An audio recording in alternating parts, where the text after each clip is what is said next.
안녕하십니까. 방금 소개받은 이종구입니다. 저는 법대 학장을 맡고 있고 또 수업은 민법을 담당하고 있습니다. 이번 학기에는 민법 총칙 수업과 그리고 채권 강론 수업을 하고 있습니다. 아마 1학년과 2학년들 상대로 주로 수업을 하고 있습니다. 안녕하세요. 김범준 교수입니다. 저는 1학년 과목을 담당하고 있지는 않습니다만은 2학년부터 여러분들과 함께 공부하게 될 상법을 담당하고 있습니다. 그래서 상법 총칙, 회사법 1, 회사법 2, 어음수표법, 상법 세미나 이렇게 해서 4학년까지 같이 공부할 수 있기를 기대하겠습니다. 지금 법과대학 법학과 학과장을 맡고 있는 이정민이라고 합니다. 전공 과목은 형사법이라고 하는데요. 형사법은 형법, 그다음에 형사소송법, 형사정책 지금 가르치고 있고요.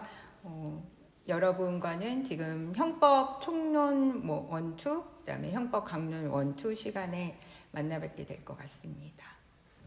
예, 안녕하세요. 장철준입니다. 예, 헌법 담당하고 있습니다. 1학기 때 헌법 총론, 권력구조론, 2학기에 기본권론, 헌법소송법 그렇게 수업 시간에 만나뵐 수 있을 겁니다. 그리고 로스쿨 진학반 지도 교수도 같이 겸하고 있는데요. 우리 혹시 법대 학생들 중에서 로스쿨 진학을 원하는 학생들은 저에게 문의해 주시면 되겠습니다. 예, 고맙습니다.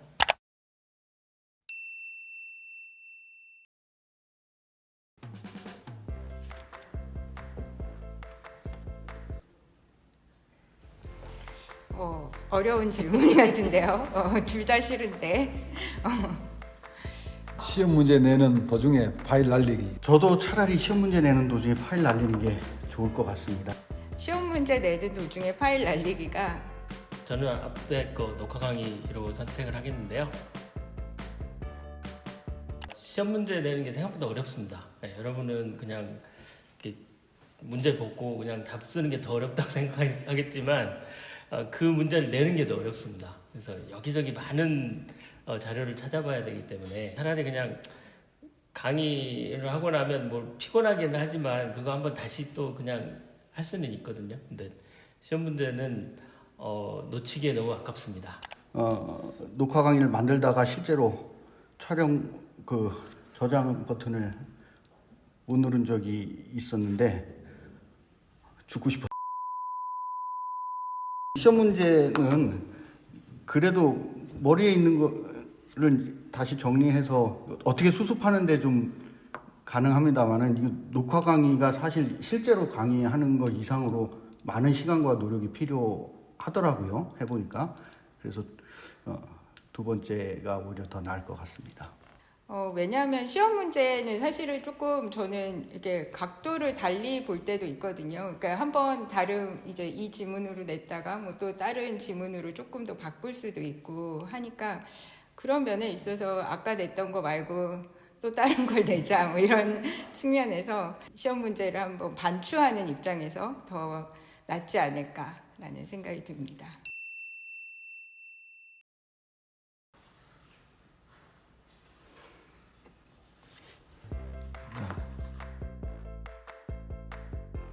일주일 내내 1교시 실시간 강의하기 선택하겠습니다. 네, 저도 일주일 내내 1교시 실시간 강의가 차라리 나을 것 같습니다. 네, 저는 이게 제일 쉬운 것 같습니다. 일주일 내내 1교시 실시간 강의하기. 네, 전 반대입니다. 예, 도저히 안 됩니다. 1교시는 참 너무 힘듭니다. 예, 일어나기도 힘들 뿐더러 이 학교에 오는 것도 힘들고 또 그 듣는 학생들도 힘듭니다. 그 노고를 너무 잘 알고 있기 때문에 저는 세 과목 연강을 해본 적이 있는 것 같습니다. 예, 할만합니다 생각보다. 예. 하루에 3과목 연강을 하려면은 같은 강의를 반복해서 해야 되기 때문에 굉장히 지루하고 힘듭니다. 다른 강의가 아닌 같은 강의를 계속해서 반복해서 3과목을 한다는 것은 어떻게 보면은 굉장한 고문입니다. 그런 반면에 이제 일주일 내내 1교시 실시간 강의 하기는 아침에 일찍 일어나서 와서 강의하면 대신에 또 남는 시간을 또 충분히 활용할 수 있는 여유가 많고요. 네, 저는 사실은 아침형 인간이라서요. 1교시를 주로 선호하는 사람 중에 한 명인데요. 하루에 3과목 연강하기는 사실은 진짜 목도 좀 아프고 이러기 때문에 일주일 1교시 강의하고 가볍게 좀 쉬고 하루 숙제를 다 끝낸 느낌이죠. 1교시를 다 강의하고 나면 뭔가 상쾌한 기분이 들 것 같습니다.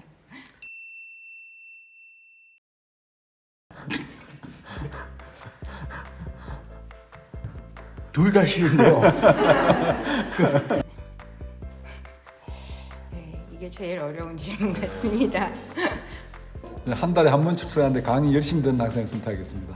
정말 비호감인데 매일 출석하는데 강의 대충 듣는 학생이 저는 매일 출석하는데 강의를 대충 듣는 학생으로 하겠습니다. 두 번째 거는 어떻게 구제가 불가능할 것 같은데요. 네.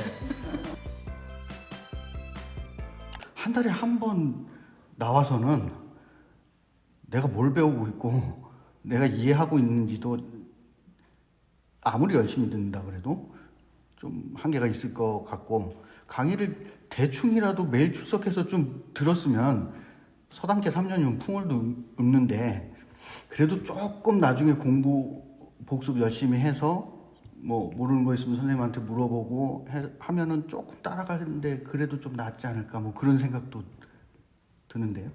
한 달에 한 번 출석하면은요, 저기 그 F예요.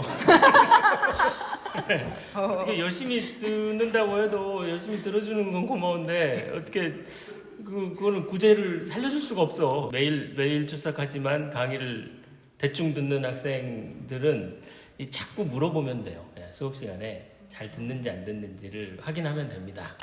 매일 출석하는데 강의 대충 듣는 학생이 있으면은 아무래도 그 학생이 수업 중에 산만한 행동을 할 테고, 그런 강사 입장에서는 그 학생에 대한 눈길이 가다 보면은 강의의 집중도가 떨어집니다. 차라리 한 달에 한 번 오더라도 집중을 해주면은 오히려 강의엔 더 집중할 수 있고, 또 다른 학생들에도 방해가 되질 않습니다. 수업에 참여하는 데 의미가 있는 것이 아니라 수업은 듣고 그리고 수업에 집중하는 데 의미가 있는 거죠. 그래서 저는 한 달에 한 번 출석하더라도 강의 열심히 듣는 학생을 선택하겠습니다. 학생 100명 객관식 채점하기. 오늘 문제 중에 제일 쉬운 문제입니다. 학생 100명 객관식 채점하기. 학생 100명 객관식 채점하기로 하겠습니다. 저는 논술형 채점입니다.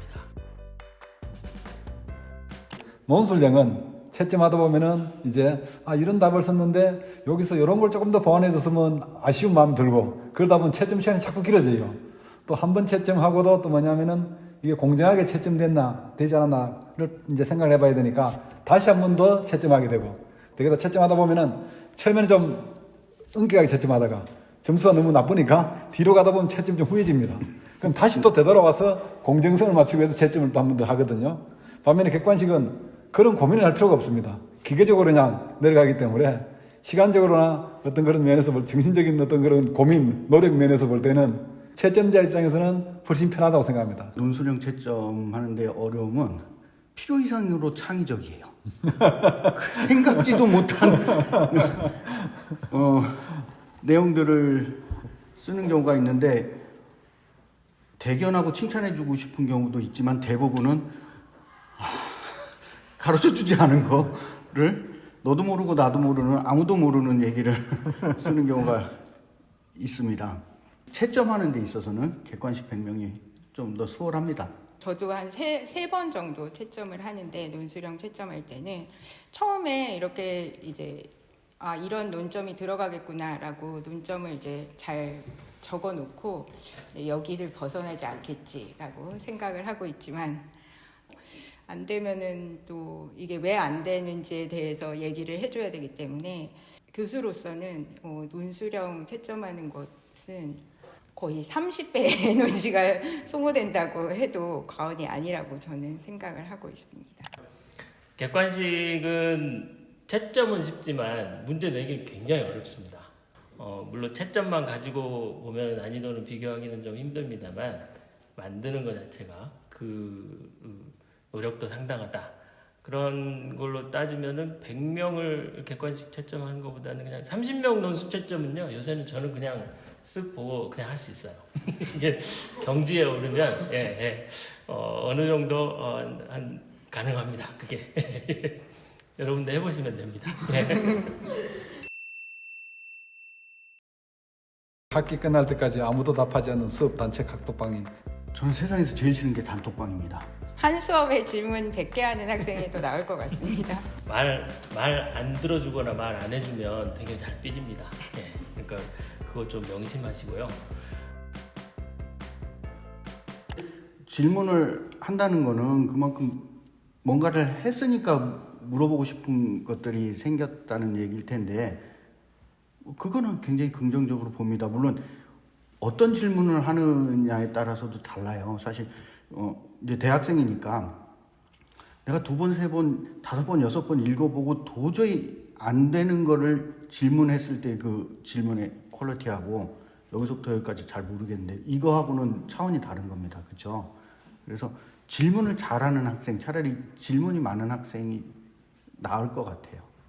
저는 이런 학생은 굉장히 제가 좋아하는 스타일이라고 사실은 생각하는데요. 저는 질문 많이 하는 학생 좋고요. 되게 당연한 질문하는 학생 더 좋아할 때도 많습니다. 21학번 대상으로 저번에 저희 2월 달에 개설한 단체 카톡방이 있습니다. 10명 정도 있는데 이건 안십인지 일십인지 단체 카톡을 만든 저로서는 굉장히 답답한 일이고 역시 이것 또한 감정 소모가 많은 일이기 때문에 되게 상처받습니다. 상처받기 쉬운 신임이기 때문에 그래도 답은 좀 해주셨으면 좋겠습니다.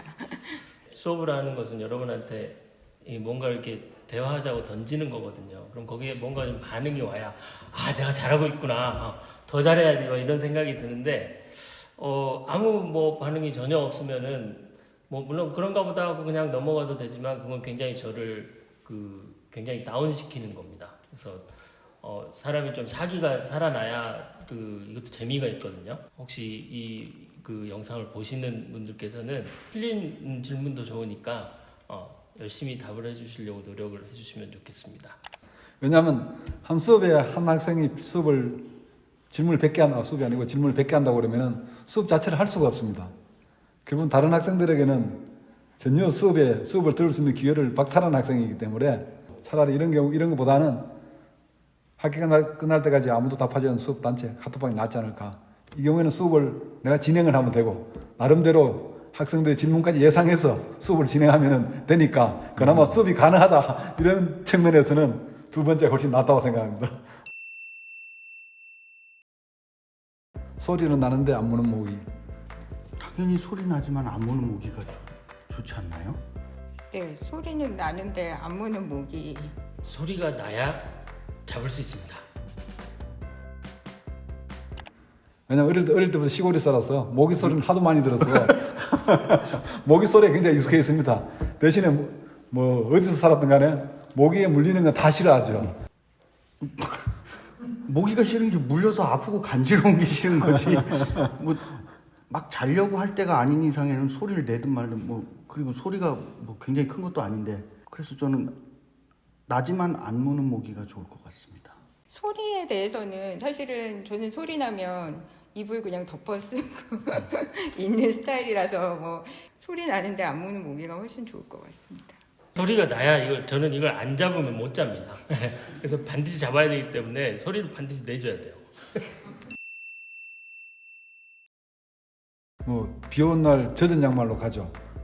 어떤 게 더 낫냐고 물어보신다면 비 오는 날 새 신발을 신겠습니다. 차라리.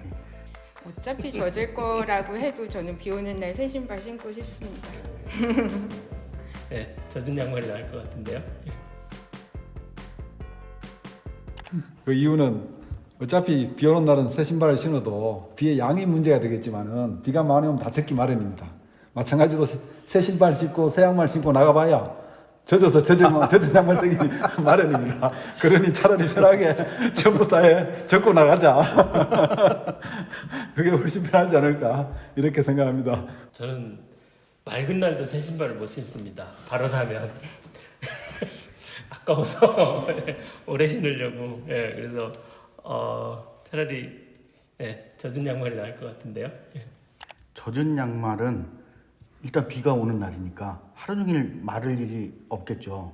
좀 힘들 것 같아요. 왠지 예.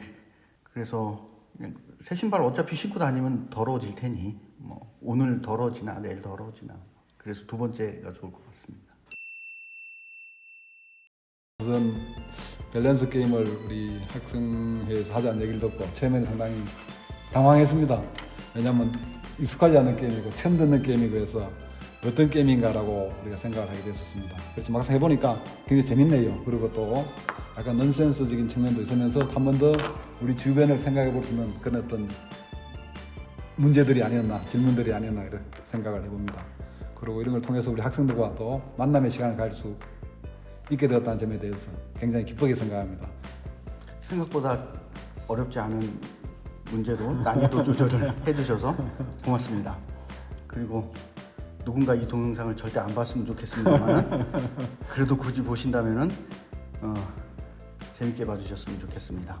생각보다 또 같이 옆에 계신 교수님이라도 또 좀 생각이 다를 수도 있구나 하는 것도 많이 느꼈고 그래서 재밌는 게임이구나. 처음에 저는 밸런스 게임이 뭔지 모르고 요새 나오는 오징어 게임이 아닌가 막 잔뜩 겁을 먹었었는데 또 뭐 할만하네요.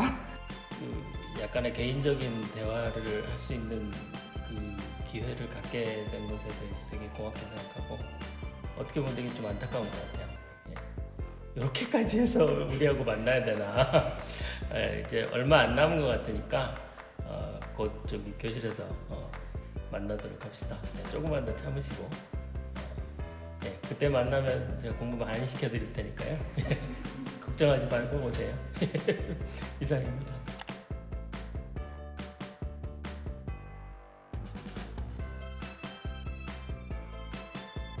벌써 끝났어요?